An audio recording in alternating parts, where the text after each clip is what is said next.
people who have come from abroad, who have graced this wonderful land, and I would encourage them to visit other areas of Pakistan while you are here.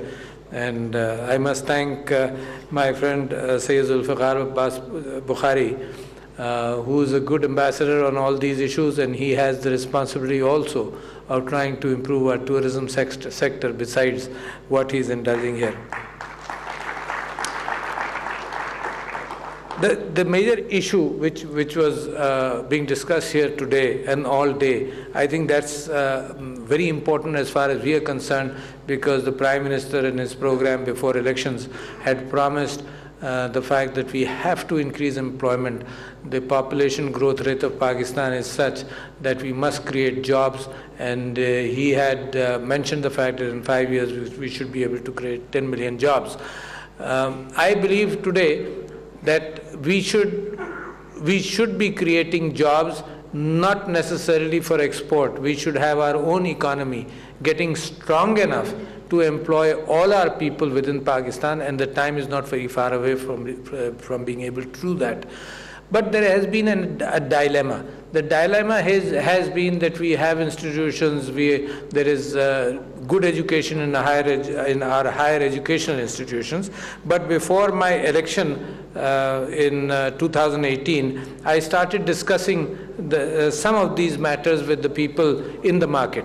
And there's a software association in Pakistan. I discussed that with them. I discussed that with the agriculturists, and I discussed that in the business community. And I found personally, the fact that what was being produced in the universities and the training centers or the vocational centers in Pakistan did not match the demands of society. So that was a gap which I understood before I got elected, and even otherwise. And as I have been given the responsibility of the presidency, this was the biggest issue for me. And there are 25 universities under me, and therefore I started thinking of some way in which that gap has to be overcome. Number one. Number two, the world is changing.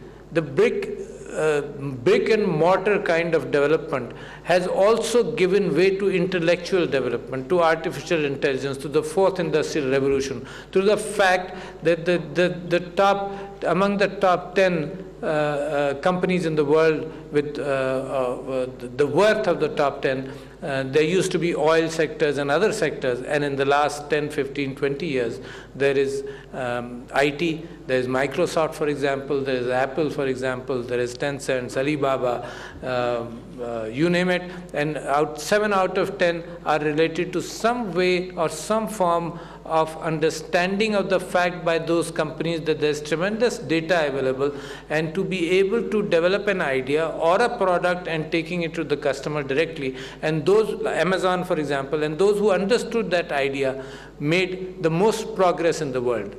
I won't say made the most money, but they made the most progress in the world. Now coming to Pakistan, I realize that Pakistan may take a longer time in development through brick and mortar investments, through factories, etc.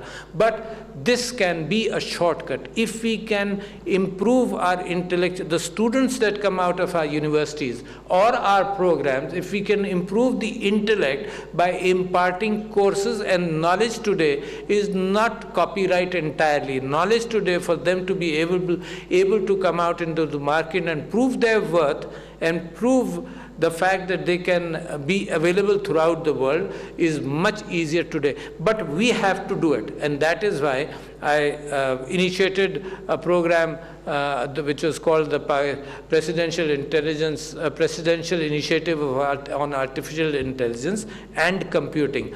This was a broad subject in which I thought that blockchain technology or distributed ledger or different areas, in fact computing, networking, cloud computing, everything I thought would come into that. Cyber security, for example, I thought that is a very important factor for our security of our banks, of our monetary transactions, of everything, and to be able to link the market with the supplier. If some of you may have read Superpowers in Artificial Intelligence by Kai-Fu Lee, he talks about the fact that how did China battled Silicon Valley, went far ahead of Silicon Valley, not by only copying The first phase was probably just copying Facebook, trying to copy Facebook, trying to copy some other issue, and then developing their own. But later on, what he called the gladiator kind of syndrome, the warfare which went on between companies, and out of that, what has emerged in China is something for the world to see, that in all these areas it has made tremendous progress. Why can't Pakistan be there? So this is the issue which preoccupies me currently. Now, with our population growth happening right now, and with our youth bulge today, it is very important that the responsible sectors in government